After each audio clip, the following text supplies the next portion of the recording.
Number राष्ट्रीय और अंतर्राष्ट्रीय समाचार बारी बारी से जानेंगे। मेरा नाम शेखर है, मैं नॉलेज हब संचालित करता हूँ रायगढ़ छत्तीसगढ़ में, आपके अपने प्रदेश छत्तीसगढ़ में। बिना कोई समय खोए, सॉरी ये 3 का है, 4 पे आते हैं। तो 4 का पहला समाचार हमारे पास क्या है? 1500 करोड़ रुपए की एक प्रोत्साहन योजना केंद्र सरकार ने मंजूर की है अपनी कैबिनेट बैठक में।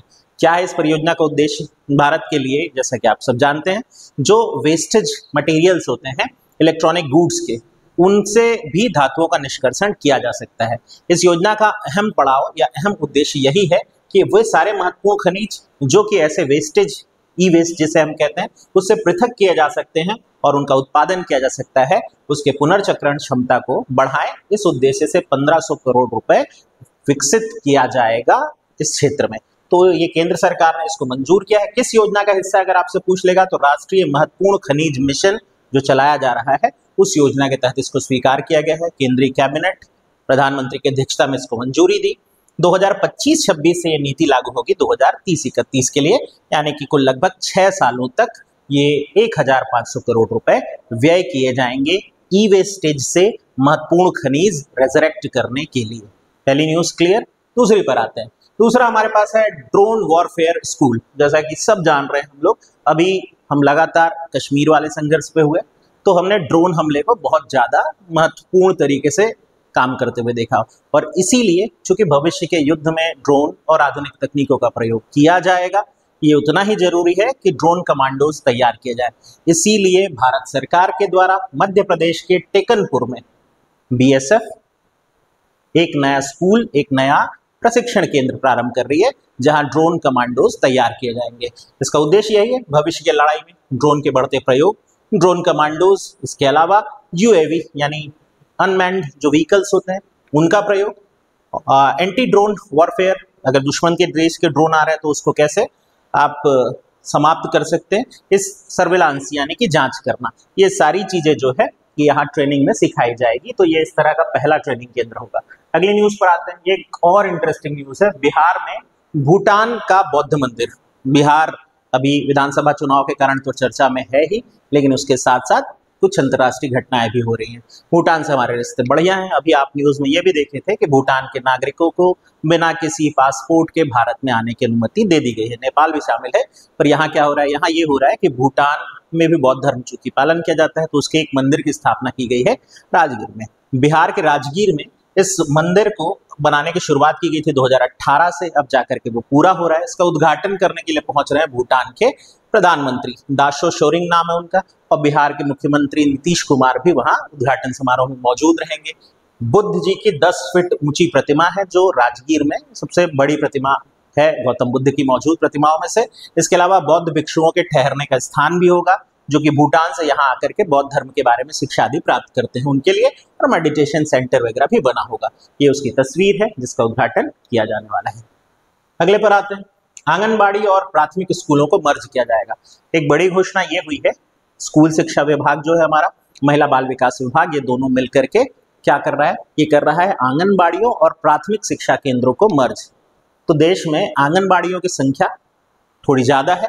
यदि हम देखें तो वो जो संख्या है 14 लाख से अधिक हमारे पास आंगनबाड़ी है और 9 लाख के करीब प्राथमिक स्कूल हैं। आंगनबाड़ी आमतौर पर किसी किराए के भवन या केंद्र में संचालित हो रहे होते हैं, बहुत कम जगह शासकीय भवन उसको उपलब्ध है, इसलिए आसपास के प्राथमिक स्कूल में ही उसे मर्ज किया जाएगा। इसके 2 फायदे होंगे। पहला, नई शिक्षा नीति में जहां 3 साल की उम्र से शिक्षा दिया जाना शुरू करना है आंगनबाड़ी स्तर पे, वो शिक्षा मिलते रहेगी, और जब बच्चा 6 साल का होगा तो उसे एनरोल करने के लिए उसी स्कूल में जो प्राथमिक शिक्षा प्राप्त करेगा किसी नई फॉर्मेलिटी की जरूरत नहीं पड़ेगी, यानी नामांकन की जरूरत नहीं पड़ेगी। साथ ही साथ आंगनबाड़ी में आए हुए बच्चों का जो पोषण ट्रैकिंग किया जाता है, उनके पोषण आहार की जानकारी जो रहती है, जो शुरू से बनाई जा रही है, वो सीधे सीधे स्कूलों को भी प्राप्त हो जाएगी, और इसलिए पोषण आहार को मेंटेन कर पाना आसान हो जाएगा। तो ये घोषणा की गई है। इसके एक और फायदे की तरफ मैं ले चलता हूँ। बहुत सारी आंगनबाड़ी जो सहायिकाएं हैं, इन्हें भी दीदी शब्द देने की घोषणा की गई है। पहले इस पे आते हैं और बाद में आते हैं दूसरे। ऐसे बहुत सारी आंगनबाड़ी सहायिकाएं हैं जिन्होंने 10वीं या 12वीं तक की शिक्षा ही हासिल की है, उच्च शिक्षा हासिल नहीं कर पाई है। तो वो लोग जो 10वीं स्तर तक पढ़ी हुई हैं, वो भी उन स्कूलों के माध्यम से शिक्षित हो सकेंगी, डिस्टेंस लर्निंग के रूप में उन्हें भी वहां पढ़ाया जा सकेगा। ये भी एक पहल घोषित की गई है। तो ये सारी चीजें आंगनबाड़ी और प्राथमिक स्कूलों के मर्ज करने की, ध्यान रखेंगे 14 लाख से अधिक आंगनबाड़ी है और 9 लाख से अधिक प्राथमिक स्कूल हैं। इसका नुकसान भी है, उस पर बाद में आएंगे, कभी और बात करेंगे। जीएसटी स्लैब में बड़े बदलाव की घोषणा हुई है। फाइनली जितना अमेरिकन टैरिफ वॉर चल रहा है उसका एक फायदा भारत वालों को ये मिलने वाला है कि जीएसटी के जो 4 दर थी उसमें बदलाव कर दिया गया। इससे पहले जीएसटी को 4 स्लैब में बांटा गया था। 5% जो बहुत एसेंशियल डेली नीड्स की जो जरूरत थी या बहुत जरूरी सामग्री उनको, 12%, 18 और 28 जो लग्जरी गुड वगैरह थे उनके ऐसे 4 कैटेगरी बांटे गए थे। अब इसे घटा करके केवल 2 स्लैब में बांट दिया गया है, 5% और 18%, और बहुत सारी चीजों पे 0% जीएसटी लगाया जाएगा, जिसमें आपके कई सारे सामान जो है वो सस्ते होने वाले हैं, चाहे वो इलेक्ट्रॉनिक गुड्स हो या बेबी फूड वगैरह हो या फिर जो एसेंशियल दवाइयाँ होती हैं वो सभी। तो इसकी एक पूरी सूची है, आज अखबार में जारी हुई है, आप चाहें तो आराम से बैठ करके अपनी शॉपिंग के लिए वो देख सकते हैं क्या सस्ता होगा। पर याद क्या रखना है, याद रखना है केवल 2 स्लैब काम करेगा, और वो है क्या क्या है, 5% और दूसरा 18% का। इसके बाद ये जानना है कि लग्जरी जो चीजें होती हैं या वो जो होता है डिजायरेबल गुड्स, जो आदमी अपने थोड़ी ज्यादा आमदनी से खरीदता है, जिसे हम विलासिता की वस्तु भी कहते हैं, उसके लिए 40% का एक अतिरिक्त स्लैब रखा गया है। इसमें हानिकारक गुड्स वगैरह भी आएंगे, पर ये मेन स्लैब में नहीं आएगा। हानिकारक गुड्स में क्या हो गया, वो जो शुगर वाले पेय पदार्थ हैं, कोल्ड ड्रिंक, हाँ वो शामिल है इसमें। इसके अलावा वे सारी चीजें जो लग्जरियस गुड्स में आती है, जो गिफन गुड्स भी कह सकते हैं आप, ऐसी चीजें जो महंगी हैं पर आपके लिए बहुत उपयोग की नहीं, उन चीजों पर। हाँ, एक बहुत बात हो रही थी कि क्या पान मसाला, गुटखा, तंबाकू इस पर बढ़ाया जाए, तो अभी नहीं बढ़ाया गया, यानी वो पुराने मूल्य पे मिलते रहेगा, तो देख लें अगर यूज करते हैं तो। खैर, अगली न्यूज पर आते हैं। अगला है हमारे पास खराब वायु गुणवत्ता का प्रभाव। तो ये भी एक रिपोर्ट आई है और इसके अनुसार भारत की जीवन प्रत्याशा में 3.5 साल की कमी आई है, क्योंकि यहाँ की एयर क्वालिटी का स्तर गिरा हुआ है।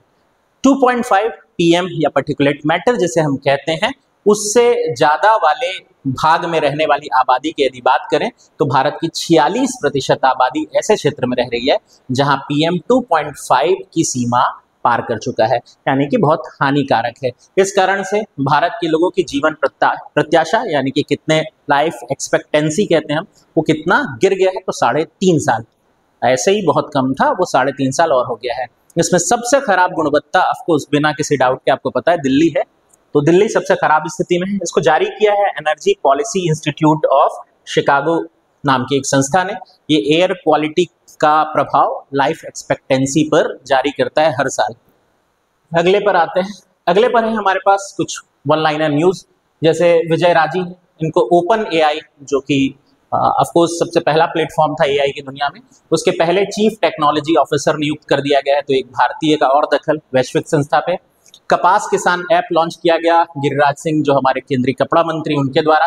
हालांकि गिरिराज सिंह अभी किन्हीं और कारणों से भी चर्चा में है, वो मीट वाला एक्सपोर्ट जाने देते हैं उस पर गिरिराज सिंह जी इस कारण से अभी चर्चा में है। Suruchi Inder Singh 10 metre air pistol, मात्र 19 साल की बालिका है, 10 मीटर एयर पिस्टल वर्ग में वर्ल्ड रैंक 1 शूटर बन गई है। 1 अरब से अधिक लोग मानसिक स्वास्थ्य से पीड़ित हैं, यानी किसी न किसी प्रकार के मानसिक समस्याओं से जूझ रहे हैं। और ये रिपोर्ट आई है WHO की, 2 रिपोर्ट जारी की गई, वर्ल्ड मेंटल हेल्थ टुडे और मेंटल हेल्थ एटलस। इसमें ये पता चला कि दुनिया भर के 1 अरब से अधिक लोग बाइपोलर डिसऑर्डर और स्क्रिजोफ्रेनिया जो कहते हैं उससे, और बहुत सारे लोगों को वो जो अति चिंतन की बीमारी होती है, हाँ बहुत ज़्यादा सोचने की, वो भी इसमें शामिल किया गया है। और एंजाइटी अटैक्स जो हैं वो इसका हिस्सा है, वो बहुत सारे लोग इससे जूझ रहे होते हैं। तो अब ये दर बढ़ गई है जैसे जैसे हम मोबाइल का ज़्यादा यूज़ करते जा रहे हैं। डोंगफेंग 5C मिसाइल का जो प्रदर्शन है वो चाइना ने किया अभी हाल फिलहाल में तियानजिंग में। इसकी रेंज अगर देखें तो 13 से 16 हज़ार है। ये रेंज कितनी होती है पता है आपको? चाइना में बैठ करके आप न्यूयॉर्क तक को उड़ा सकते हैं, इतनी। तो चीन ये बता दिया है कि उसके पास काफ़ी क्षमता है। और इस प्रदर्शन में रूस भी उनके साथ में मौजूद था और उत्तर कोरिया भी, जो कि कुछ दुनिया के देशों के लिए अच्छा सिंबल नहीं माना गया। पर इसके बाद भारत के लिए एक अच्छी न्यूज़ ये है कि 1 अक्टूबर से हम, यानी भारत और EFTA, जिसमें 4 देश आते हैं, आइसलैंड, नॉर्वे, स्विट्जरलैंड और लिंचेस्टन करके जो देश है, ये सभी यूरोपियन कंट्रीज हैं। इन सभी देशों के साथ भारत का मुक्त व्यापार समझौता लागू हो जाएगा। इसका मतलब होगा कि वहां से आने वाली चीजों पर आपको जीरो टैरिफ लगेगा। तो अगर आप स्विट्जरलैंड की चॉकलेट खाने के शौकीन हैं या स्विस घड़ियां अगर अफोर्ड करते हैं तो वो हो जाएंगी सस्ती थोड़ी। तो ये आज के समाचार थे, इससे ज़्यादा कुछ भी नहीं। ध्यान से सुनने के लिए आपका बहुत बहुत धन्यवाद। शेयर करते रहा करें। Thank you.